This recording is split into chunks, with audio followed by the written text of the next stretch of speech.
ರಾಷ್ಟ್ರಪತಿಗಳಾದಂಥ ಶ್ರೀಮತಿ ದ್ರೌಪದಿ ಮುರ್ಮುರವರಿಗೆ ಈ ರಾಜ್ಯದ ರಾಜ್ಯಪಾಲರು ಹಾಗೂ ಈ ರಾಜ್ಯದ ಮುಖ್ಯಮಂತ್ರಿಗಳಿಗೆ ಇವತ್ತು ತಹಸೀಲ್ದಾರ್ರವರ ಕಡೆಯಿಂದ ಮನವಿಯನ್ನು ಸಲ್ಲಿಸಲಾಗ್ತಾ ಇದೆ. ಇದರ ವಿಶೇಷ ನಮ್ಮ ಗೋಮಾತೆ ರಾಷ್ಟ್ರಮಾತೆ ಆಗಬೇಕು, ನಮ್ಮ ಗೋಮಾತೆ ಉಳಿಯಬೇಕು, ರಾಷ್ಟ್ರಾದ್ಯಂತ ಗೋಮಾತೆ ರಾಷ್ಟ್ರಮಾತೆಯಾಗಿ ಪೂಜೆಗೊಳ್ಳಬೇಕು. ಅದರ ಜೊತೆಯಲ್ಲಿ ಗೋಹತ್ಯೆ ನಿಷೇಧ ರಾಷ್ಟ್ರಾದ್ಯಂತ ನಿಷೇಧ ಆಗಬೇಕು. ಅದರ ಜೊತೆಯಲ್ಲಿ ಗೋಮಾಂಸ ಏನು ರಫ್ತಾಗ್ತಾ ಇದೆ ಇದು ಸಂಪೂರ್ಣ ನಿಷೇಧ ಆಗಬೇಕು ಎನ್ನುವಂತಹ ನಿಟ್ಟಿನಲ್ಲಿ ಇವತ್ತು ಏಪ್ರಿಲ್ 27ನೇ ತಾರೀಕು ಸೋಮವಾರ ಇಡೀ ದೇಶಾದ್ಯಂತ 5,000 ತಾಲೂಕುಗಳಲ್ಲಿ ಈ ಗೋಮಾತೆಯ ಅಭಿಯಾನ ನಡೀತಾ ಇದೆ. ಇದರ ವತಿಯಿಂದ ಇವತ್ತು ದೊಡ್ಡಬಳ್ಳಾಪುರ ತಾಲೂಕಿನಲ್ಲಿ ಇವತ್ತು ತಹಸೀಲ್ದಾರ್ ಅವರ ಕಚೇರಿಯಲ್ಲಿ ಇವತ್ತು ತಹಸೀಲ್ದಾರ್ ಅವರಿಗೆ ಮನವಿಯನ್ನು ಸಲ್ಲಿಸ್ತಾ ಇದ್ದೇವೆ. ಹಾಗೆ ಏಪ್ರಿಲ್ 27ನೇ ತಾರೀಕು ಇವತ್ತು ತಹಸೀಲ್ದಾರ್ ಅವರಿಗೆ ಮನವಿಯನ್ನು ಸಲ್ಲಿಸಿ 3 ತಿಂಗಳ ಕಾಲ ಕಾಯ್ತೇವೆ. ನರೇಂದ್ರ ಮೋದಿ ಅವರು ಇದರ ಪರವಾಗಿ ಯಾವ ನಿರ್ಧಾರವನ್ನು ತೆಗೆದುಕೊಳ್ತಾರೆ, ಗೋಹತ್ಯೆ ನಿಷೇಧ ಆಗತ್ತಾ ಇಲ್ವಾ ಕಾಯ್ತೇವೆ.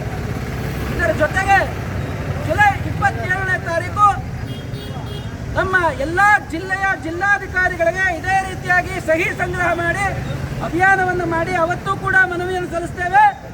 ಅದರ ಜೊತೆಯಲ್ಲಿ 3 ತಿಂಗಳು ಕಾಯ್ತೇವೆ. ಅಲ್ಲಿಗೂ ಸರ್ಕಾರ ಬಗ್ಗದೇ ಇದ್ದರೆ 1 ಲಕ್ಷ ಸಂತರು ಸೇರಿ ಡೆಲ್ಲಿಯಲ್ಲಿ ನಾವೆಲ್ಲರೂ ಕೂಡ ಉಪವಾಸ ಸತ್ಯಾಗ್ರಹ ಮಾಡ್ತೇವೆ ಅಂತೇಳಿ ಮನವಿ ಮಾಡ್ತಾ ಇದ್ದೇನೆ. ಇವತ್ತು ಈ ಅಭಿಯಾನದಲ್ಲಿ ನಮ್ಮ ಜೊತೆಯಲ್ಲಿ ಗೋಮಾತೆ ಘಾಟಿ ಗೋಶಾಲೆಯ ಮುಖ್ಯಸ್ಥರು ಇವತ್ತು ನಮ್ಮ ಜೊತೆಯಲ್ಲಿದ್ದಾರೆ. ಅವರು ಎರಡು ಮಾತಾಡ್ತಾರೆ. ಜೈ ಶ್ರೀರಾಮ್.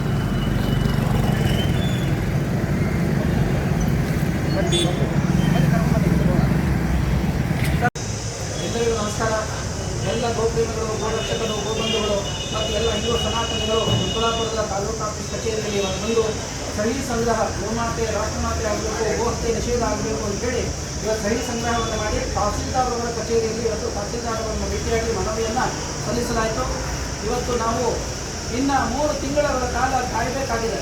ಇನ್ನು ಅದಕ್ಕೆ ಉತ್ತರ ಬರುವವರೆಗೆ ಮನವಿ ಕೊಟ್ಟಿದ್ದಾರೆ. ಉತ್ತರ ಬರುವವರೆಗೆ ಕಾಯಬೇಕು. ಜುಲೈ 27 ರೆಡಿ ಆಗೋಣ.